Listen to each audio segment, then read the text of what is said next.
কলিয়াবৰত ককা দেউতা নাতি হাতীৰ চিনেমাৰ শ্বুটিং স্থানীয় ৰাইজৰ মাজত উৎসাহ আৰু আনন্দ। নমস্কাৰ, কলিয়াবৰ নিউজলৈ আপোনালোকক স্বাগতম জনাইছোঁ। সুপ্ৰসিদ্ধ অসমীয়া চিনেমা ককা দেউতা নাতি হাতীৰ দ্বিতীয় খণ্ডৰ শ্বুটিং আৰম্ভ হৈছে কলিয়াবৰত।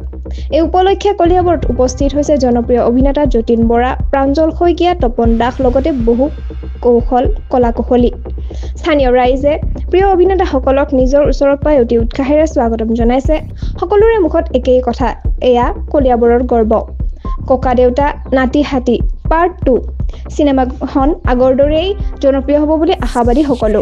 এই চিনেমা শ্বুটিঙে কলিয়াবৰৰ পৰ্যটন সম্ভাৱনা বৃদ্ধি কৰিব বুলি আশা প্ৰকাশ কৰিছে স্থানীয় লোকসকলে।